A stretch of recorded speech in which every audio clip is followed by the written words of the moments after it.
Hello students, आज हम जो है वो शुरू करेंगे क्लास +2 का बायोलॉजी पार्ट का chapter that is from genetics से है and the unit is genetics and evolution. और जेनेटिक्स एंड एवोल्यूशन से जो हमारा chapter that is principles of inheritance and variation, तो चैप्टर का नाम जो है that is principles of inheritance and variation. इस चैप्टर में जो है वो हम वेरियस कंसेप्ट्स को डिस्कस करेंगे और डिटेल में डिस्कस करेंगे। और जो आज हमें कंसेप्ट्स डिस्कस करने हैं आपके साथ, वो कौन कौन से कंसेप्ट्स हैं जिनको हम डिस्कस करेंगे। So the topics are to be covered in this chapter are first, what is genetics, what is inheritance, what is heredity, what are the branches of the genetics, historical aspect of the genetics, pre-Mendelian ideas about the inheritance, theories of the blending inheritance, perforation theory, colligator theory, theory of panigenesis, theory of the continuity of germplasm, and the last is the Mendel's experiment। जो हमारा chapter जो है principles of inheritance and variation, वो सारा जो उसका निचोड़ निकलता है वो आकर निकलता है मेंडल्स एक्सपेरिमेंट के ऊपर। पर मेंडल्स एक्सपेरिमेंट को डिस्कस करने से पहले हम उसकी ब्रीफिंग में सारी हिस्ट्री, उसका एक इंट्रोडक्टरी पार्ट जो है उसको हम स्टेप बाय स्टेप डिटेल में डिस्कस करेंगे। तो let us start the chapter that is the principles of inheritance and variation. अब principles of inheritance and variation, तो हम इसमें क्या चीज पढ़ते हैं कि जेनेटिक्स क्या शब्द है। What do you mean by genetics? Genetics means branch of the biology which deals with the study of heredity and variation। Genetics जो है वो एक ऐसी ब्रांच है साइंस की जो डील करती है किस चीज की स्टडी को, हेरिडिटी एंड वेरिएशन। हेरिडिटी क्या है? What do you mean by heredity? That is the transfer of characters or the transmission of characters from one generation to the next generation। जो हमारे में कैरेक्टर्स हैं या जो हमारे पूर्वजों में जो कैरेक्टर्स थे, that means they are transmitted from generation to the generation, and that concept is known as the heredity and variation. तो जेनेटिक्स जो है वो दो चीजों का जो कॉम्बिनेशन है that is the heredity and variation. और वेरिएशन जो है वो variation that is the variation या वैरायटी। वेरिएशन मीन्स वेरिएशन और वैरायटी। वैरायटी मीन्स कि हर चीज में क्या होती है, वैरायटी होती है, और हर किसी एक इंसान की एक लगन होती है कि उस वैरायटी के बारे में जानना। तो पुराने समय से ही लोगों में ये तो पता था कि जो हेरिडिटी है वो क्या है, that is the transmission of characters from one generation to the next generation. पर उस चीज के बारे में, वेरिएशन के बारे में, उसकी वैरायटी के बारे में जो थे उनके मैक्सिमम कंसेप्ट जो थे वो क्लियर नहीं थे। तो वेरिएशन जो है वो एक ऐसा कंसेप्ट है जिसमें कि वैरायटी होती है। नो डाउट ह्यूमन बींग्स के जो आगे ऑफस्प्रिंग्स होंगे या एम्ब्रॉय होंगे वो क्या करेंगे, ह्यूमन बींग्स को ही प्रोड्यूस करेंगे। कैट्स के जो होंगे वो कैट्स को प्रोड्यूस करेंगे, एलिफेंट के होंगे वो एलिफेंट्स को प्रोड्यूस करेंगे, डॉग के होंगे वो डॉग्स को प्रोड्यूस करेंगे। That means the variation is related to the species. Species की बात हम कर रहे हैं। स्पीशीज में जो होंगे दैट मीन्स जो कैरेक्टर्स होंगे वो सेम होंगे। that is the same characters that are transmitted from one generation to the next generation। और वैरायटी में जो स्पीशीज जहाँ जहाँ अलग हो जाएगी, तो जहाँ पर जो कैट्स के कैरेक्टर होंगे वो उनके नेक्स्ट उनके ऑफस्प्रिंग्स में ट्रांसफर होंगे, डॉग्स के तो उनके आगे उनके ऑफस्प्रिंग्स में ट्रांसफर होंगे डॉग्स के कैरेक्टर, एलिफेंट का तो एलिफेंट के ही कैरेक्टर एलिफेंट बेबी में जाएंगे। तो दैट इज द वेरिएशन। तो यहाँ पर हमारी बात क्लियर हो जाती है कि genetics is the branch of science which deals with the study of the heredity and variation. Genetics, that means it is divided into two parts, heredity and variation। Next, अब हमें ये जेनेटिक्स का concept जो है genetics and evolution से हमने लिया, तो दैट मीन्स हमें जेनेटिक्स को कोरिलेट करना पड़ेगा एवोल्यूशन के साथ। अगर हमें जेनेटिक्स, पॉपुलेशन में जेनेटिक्स का नॉलेज नहीं है, that means we can't correlate the genetics with the population as well as evolution. So हमें हिस्टोरिकल एस्पेक्ट जो है जेनेटिक्स का वो हमें होना बहुत जरूरी है। तो सबसे पहले हम जाएंगे कि the term genetics was given bye. अब जो टर्म है जेनेटिक्स की वो किसने दी है, who has given the term genetics? The term genetics was given by William Bateson.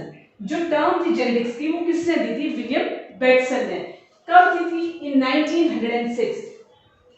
Who derived it from the Greek word, who derived it from the Greek word that is the genesis. The Greek word is the genesis, and the meaning of the genesis is to grow or to become। That means the term genetics was given by the scientist named William Bateson in 1906, and this word is derived from the Greek word that is the Genesis, and the meaning of the Genesis is to grow and to become. मतलब क्या हो गया Genesis का मतलब क्या हो गया कि the young ones given to the birth, मतलब जो parents हैं that means they given birth to the young ones, and birth के बाद जो young ones होते हैं that means they have to be grow. वो birth के बाद जैसे ही मतलब parents जो होंगे वो birth करेंगे young ones को, तो birth के बाद जो होंगे that means that young ones they have to be grow. That is the concept of the genetics that is given by the William Bateson. Next is the heredity. Heredity का क्या मतलब है? What do you mean by heredity? Heredity means the transmission of the characters or the transfer of characters from the parents to the offsprings from one generation to the next generation. There is an old proverb. यहाँ पर एक old proverb है that is like begets like.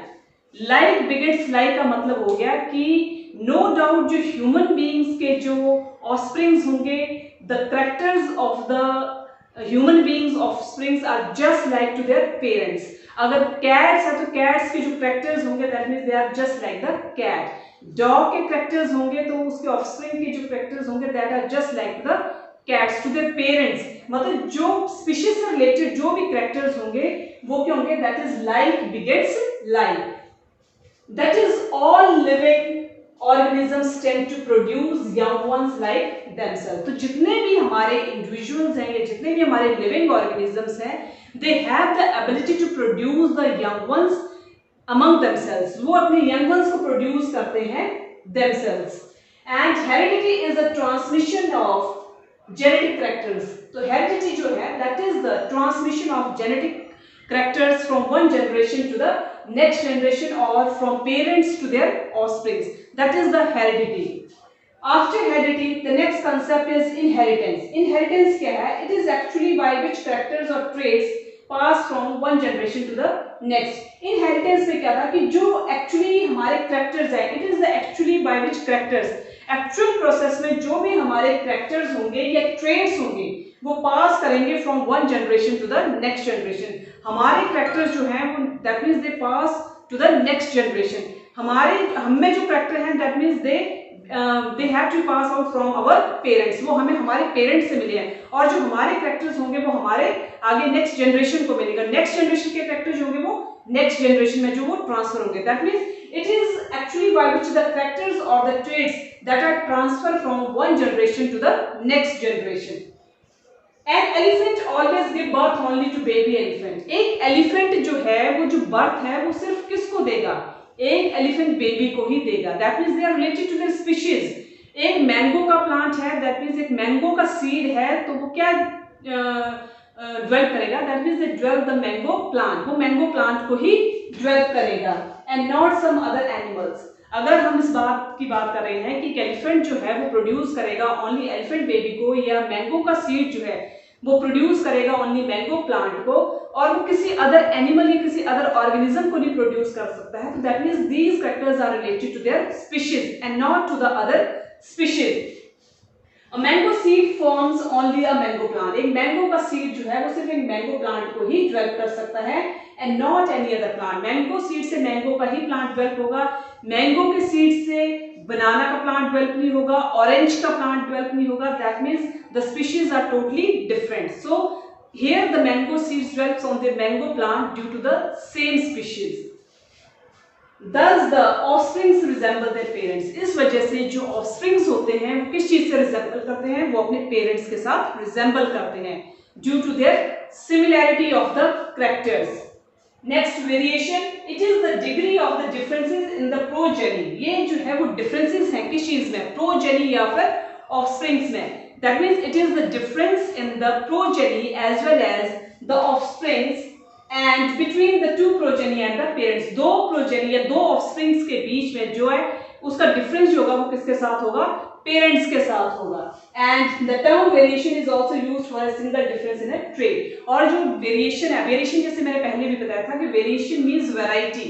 Variety जो है मतलब genetics का knowledge नहीं है, पर ये था, ये पता था कि कैरेक्टर जो है वो ट्रांसफर होते हैं from one generation to the next generation. अब वेरिएशन का कांसेप्ट आ गया तो वैरायटी के बारे में पता नहीं था, तो that means variation is used for a single difference. जो वेरिएशन का टर्म था that is used only for the single difference in the trade. अगर हम वैसे ही कोई चीज देखें या किसी ऑर्गेनिजम्स को देखें या ह्यूमन बीइंग्स के केस में देखें, तो अगर हम स्मॉल बेबी से लेते हैं तो स्मॉल बेबी जो होता है दैट मींस जैसे जैसे एज बढ़ेगी तो बेबी से वो क्या होगा, एक एडोलेसेंट एज में जाएगा, एडोलेसेंट से वो क्या होगा, एक एडल्ट पर्सन बनेगा, एडल्ट से क्या होगा, वो मैच्योर करेगा, मैच्योर करने के बाद क्या होगा, ultimately stage will become when the person is old. That means there is a deterioration और decline in the age of the living organism. वहां पर क्या है, एक डिक्लाइन हो रहा है एक एज के साथ। तो कोई भी लिविंग ऑर्गेनिज्म है जैसे जैसे उसकी एज बढ़ेगी that means there is difference in the body of the structure and the function. वहां पर बॉडी के स्ट्रक्चर और फंक्शन में जो होगा दैट इज ऑटोमेटिकली चेंज जो वो आना शुरू हो जाएगा, बिकॉज जैसे जैसे एज बढ़ेगी किसी भी लिविंग ऑर्गेनिजम्स की तो वैसे वैसे उसके बॉडी के जो फंक्शंस हैं, चाहे वो स्ट्रक्चर से रिलेटेड है या अदर फंक्शंस हैं, दे आर ऑटोमेटिकली चेंज। तो दैट मींस देयर इज जो एज है, एज का पीरियड जो होता है वो बिफोर बर्थ ही शुरू हो जाता है। जैसे ही ओवम या स्पर्म जो होते हैं वो आपस में फर्टिलाइज करते हैं, तो फर्टिलाइज करने के बाद there is a formation of the zygote. वहां जाइगोट की फॉर्मेशन होती है और जाइगोट जो होता है वो cleavage by process of cleavage वो डिवाइड करना शुरू कर देता है, डिवाइड करके जो है वहां से उसका प्रोसेस जो होता है वो एजिंग का शुरू हो जाता है। Next is the branches of the genetics. There are mainly three branches of the genetics. First is the transmission genetics, second is the molecular genetics, and the last one is the population genetics. So there are three branches of the genetics, and the genetics is divided into three branches. That transmission genetics, population genetics, and the molecular genetics. The next topic is the branches of the genetics. There are mainly three branches of the genetics that we discussed one by one. First is the transmission genetics, second is the molecular genetics, and the third one is the molecular population genetics. First is the transmission genetics. अब transmission genetics में क्या है, it deals with the study of transmission of genes from one generation to the next generation. अब transmission genetics में क्या है, ये क्या डील करता है, ये डील करता है किस चीज को, ट्रांसमिशन ऑफ जीन्स का transmission from one generation to the next generation. एक जनरेशन से दूसरी जनरेशन में जो है वो ट्रांसफर करना जीन्स का, that is known as the transmission genetics. मतलब मेंडल के कंसेप्ट के अकॉर्डिंग जो था वो कुछ ऐसा था जो ट्रांसफर होता था from one generation to the next generation.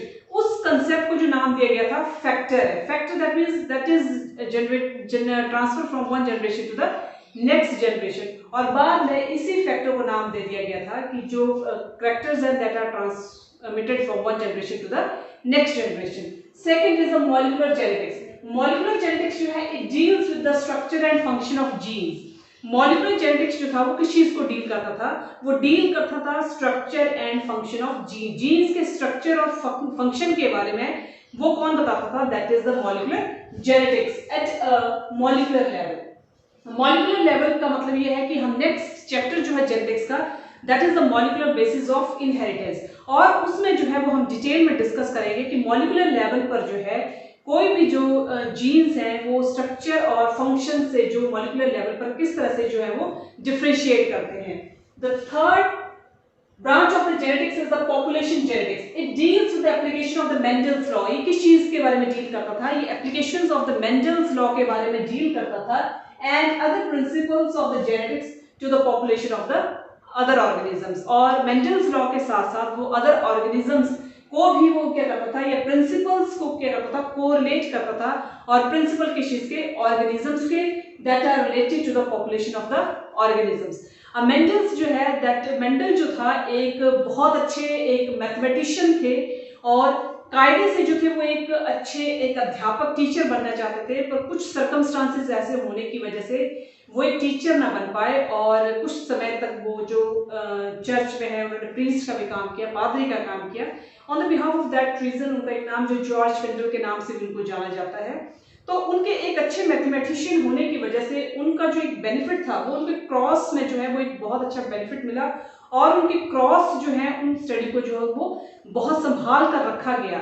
Ultimately उनको अपने जो स्टडी का जो बेनिफिट था, या जो उनके लॉज थे जिसके ऊपर उन्होंने वर्क किया था, उसको रिकग्निशन जो थी वो उनके जीते जी तो उनको नहीं मिली, पर उनके मृत्यु के 16 साल के बाद जो था, जब और साइंटिस्ट जो थे, जब उन्होंने मेंडल्स लॉ के ऊपर जो है दोबारा डिस्कवरी की, तो उसके बाद जो था वो उसको रिकग्निशन मिली और उसका उनको बेनिफिट मिला। पर वो एक उनके लिए शॉकिंग था कि जो उनकी आफ्टर डेथ के बाद जो था उसके ऊपर उनको जो मान्यता मिली उनके लॉज के ऊपर। नेक्स्ट हिस्टोरिकल हमारे और कौन से एस्पेक्ट्स हैं रिगार्डिंग द जेनेटिक्स। तो हमारे हिस्टोरिकल एस्पेक्ट जो है, अर्ली एग्रीकल्चरिस्ट जो थे हमारे, न्यूज नियर अबाउट जो 8000 से लेके 10,000 BC, मतलब बहुत पहले का समय जो था, knew the causes of the variation, वो वेरिएशन के कॉजेज को अच्छी तरह से जानते थे, and these causes of variations are hidden, और उन कॉजेज ऑफ वेरिएशन को क्या रखा गया है, हिडन रखा गया in the process of the sexual reproduction.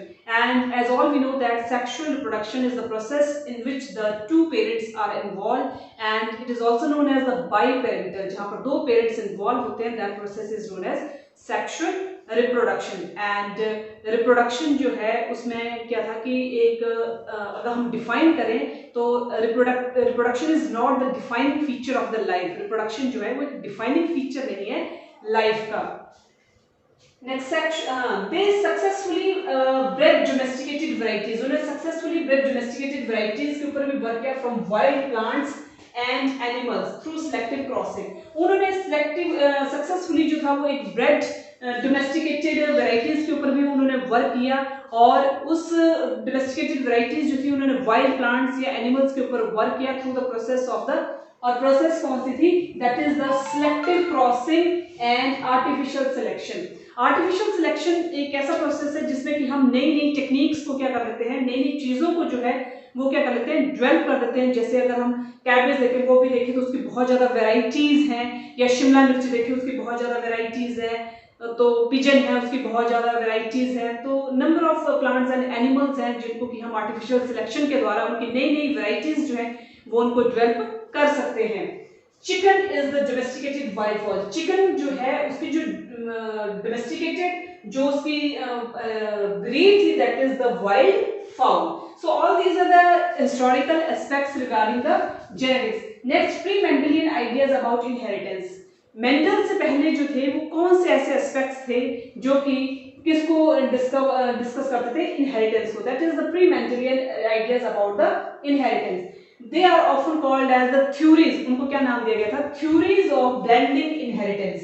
They are called as the theory of the blending inheritance. Blending means intermixing of the two gametes, that is sperm from the male and ova from the female. तो इस theory के according क्या था कि blending inheritance थी, as they believe that characters of the parents blended. उसमें ये कहा गया था जो characters हैं parents के वो blended हैं, मतलब they are got intermixed during their transmission. उन करेक्टर्स को जो था वो ब्लेंडेड किया गया था, मिक्स किया गया था during the process of the transmission of the two the offspring. जब ट्रांसमिशन का प्रोसेस हुआ तो उस दौरान जो करेक्टर्स थे पेरेंट्स के, जिनको कि ब्लेंडेड किया गया या मिक्स्ड किया गया during the process of transmission, और जो करेक्टर्स थे वो ट्रांसफर हुए टू द ऑफस्प्रिंग्स। बट ये थ्योरी जो थी इसको डिस्कार्ड किया गया because it is not possible, क्योंकि ये पॉसिबल नहीं है। On the behalf of that reason this theory is discarded.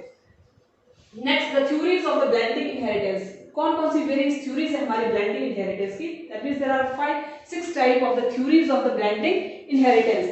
Number 1 is the moist vapor theory that is given by Pythagoras, fluid theory that is given by Aristotle, perforation theory that is given by Smendrant, particulate theory, theory of panagenesis, and the last is the theory of the continuity of the germplasm. And these theories are discussed in detail step by step. The next chapter, the next topic of this chapter is theories of the blending inheritance, and the first theory of the blending inheritance is the fluid theory, and this fluid theory was given by Aristotle. Aristotle suggested that male semen, Aristotle ने क्या suggest किया था कि जो male semen है was highly purified. उन्होंने क्या suggest किया था कि जो male का semen है was highly purified ब्लड, वो क्या है, वो एक हाईली प्यूरिफाइड ब्लड है, and the females menstrual fluid was the female semen, और जो फीमेल का मेंस्ट्रुअल फ्लूइड था that was the female semen fluid which is not pure as the male semen. Aristotle की थ्योरी के according क्या था कि उसने ये कहा था कि जो मेल्स का सीमेन है that was highly purified blood, and in case of the females menstrual period that was released in the semen's fluid was not pure as just like as the male's semen. The two fluids combined during coitus, जो दो fluids हैं both male as female, वो कब आपस में combine करते हैं during the period of coitus, that is the sexual intercourse time. Sexual intercourse time पर दोनों जो पीरियड्स है या दोनों फ्लूइड जो है they are combined with each other. Female semen provide inert fluid, जो फीमेल का सीमेन है वो प्रोवाइड करता है इनर्ट फ्लूइड को प्रोवाइड करता है for the formation of the एम्ब्रॉय। किस चीज की फॉर्मेशन के लिए वो फ्लूइड जो है वो प्रोवाइड होता है for the formation of the embryo and the male semen, और जो मेल का सीमेन है that gave form and validity to embryo, वो जो मेल का सीमेन है वो क्या देता है, वो फॉर्म देता है और वैलिडिटी देता है किस चीज को, एम्ब्रॉय को।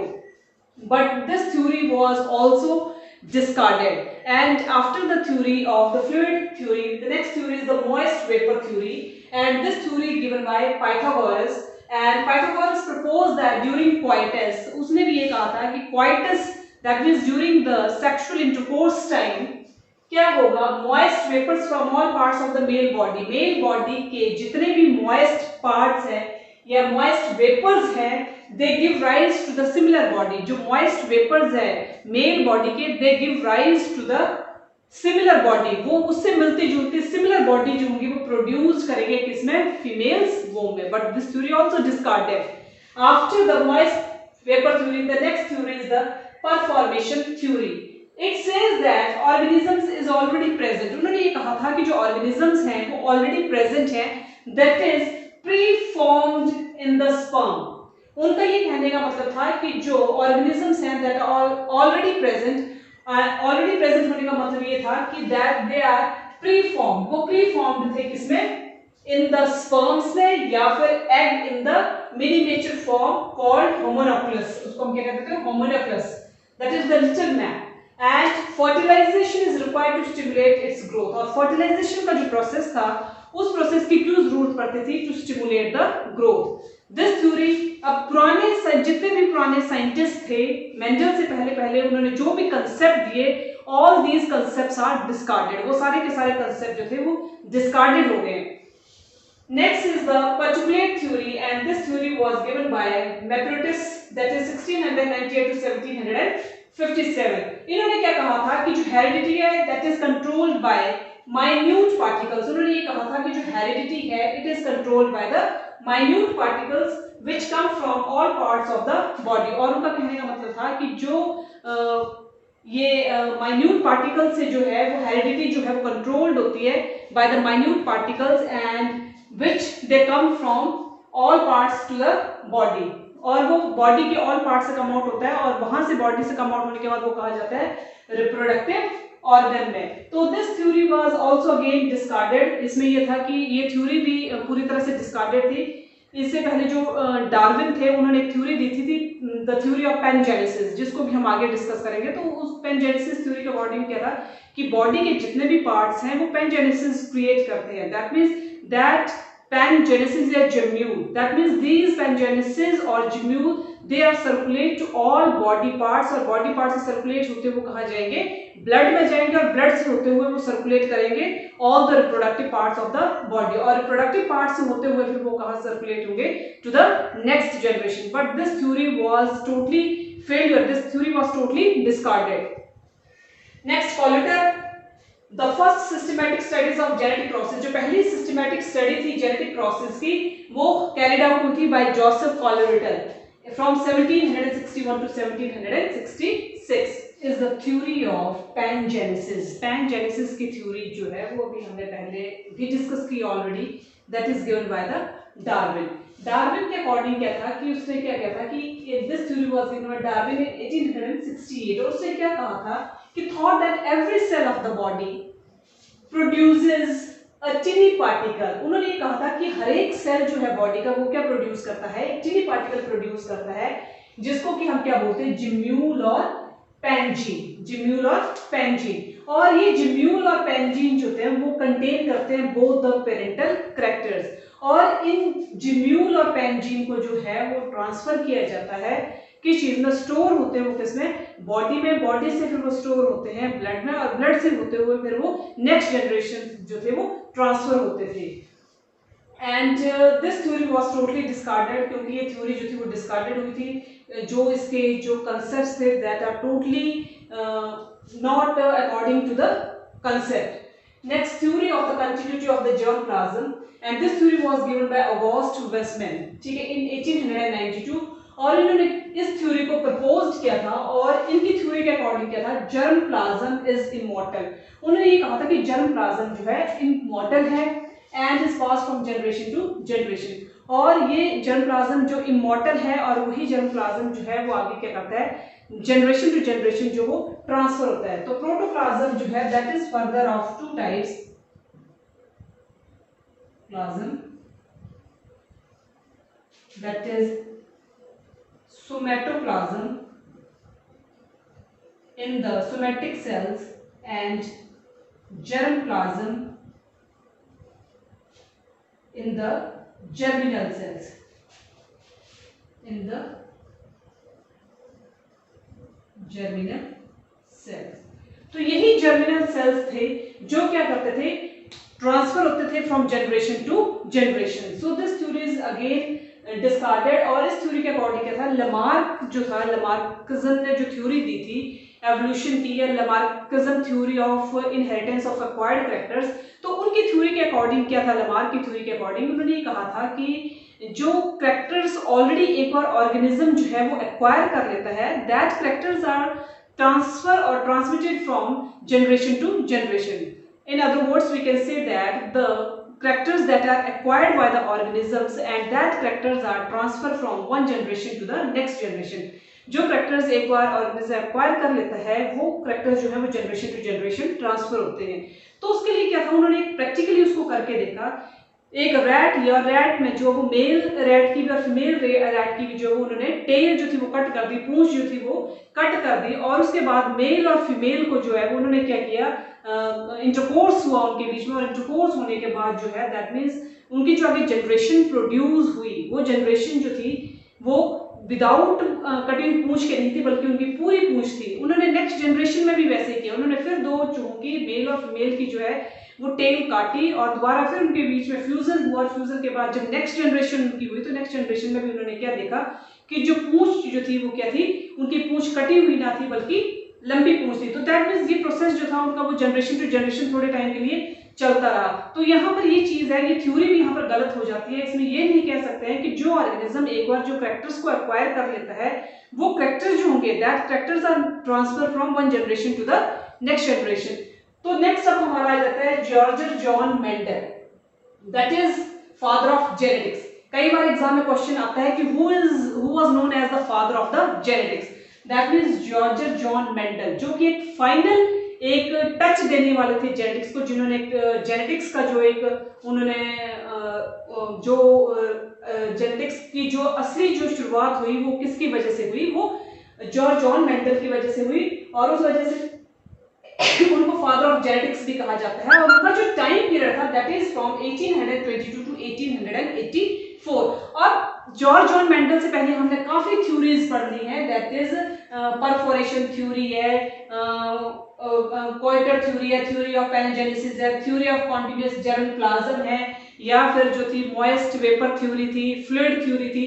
तो हमने काफी थ्योरीज पढ़ी, पर जो कि सारी थ्योरी जो थी वो डिस्कार्डेड होती गई, और लास्ट में जो फाइनल थ्योरी हमारी आई that is the Mendel's theory of inheritance, and that is given by George John Mendel, who was known as the father of the genetics, and the time period of the George John Mendel is from 1820 to 1884। As a young boy, जब वो एक young boy थे, he worked with his father, वो अपने father के साथ क्या था, वो काम करते थे grafting trees to improve the family orchid। वो अपने फादर के साथ जो थे वो खेतों में काम करते थे, और खेतों में काम करने की वजह से जो है वो ये हर चीज को समझ चुके थे, हर चीज़ की वैरायटी को समझ चुके थे कि प्लांट्स की वैरायटीज जो वो कैसी होनी चाहिए, सीड की वैरायटी कैसी होनी चाहिए, उस पौधे में खाद जो है वो किस वैरायटी की डालनी चाहिए, क्योंकि जो उनका एक फैमिली बैकग्राउंड तो जो था वो एक अच्छा ना होने की वजह से उन्होंने मैक्सिमम जो है उन्होंने लाइफ में स्ट्रगल भी करना पड़ा, और फादर के साथ वर्क करने के साथ जो था उन्होंने काफ़ी चीज़ें जो थी वो उन्होंने सीख ली थी, जिसका कि आगे उनको उसका बेनिफिट मिला। Rural upbringing taught him plant and animal husbandry, एक रूरल एरिया से होने की वजह से उनको जो है किस चीज को सीखने में हेल्प मिली, प्लांट्स एंड एनिमल हस्बेंड्री के बारे। अब यहाँ पर ये है कि उन्होंने अपने एक्सपेरिमेंट के लिए पी प्लांट को ही क्यों चुना, उन्होंने मतलब वर्क तो उन्होंने प्लांट्स के ऊपर भी किया और एनिमल्स के ऊपर भी किया, पर जो एक प्लांट के ऊपर जो एक एक्सपेरिमेंट करना था वो एक इजी टास्क था, जबकि अगर वो एनिमल के ऊपर वर्क करते या उसके ऊपर एक्सपेरिमेंट करते तो एक तो क्या था कि जो एनिमल्स उनकी लाइफ लॉन्ग होती है और उनके कॉन्ट्रास्टिंग कैरेक्टर्स का जो था वो सेम हो पाना जो था मुश्किल था, उस वजह से उन्होंने एनिमल्स को डिस्कार्ड करते हुए एक प्लांट को चुना, that plant is the P plant. Mendel's experiment material, Mendel's experiment material क्या था, मेंडल सिलेक्टेड गार्डन पी, उन्होंने गार्डन पी को चुना, that is the edible pea, and the scientific name of this edible pea is the Pisum sativum, and chromosome number of this Pisum sativum is 2n is equal to 14।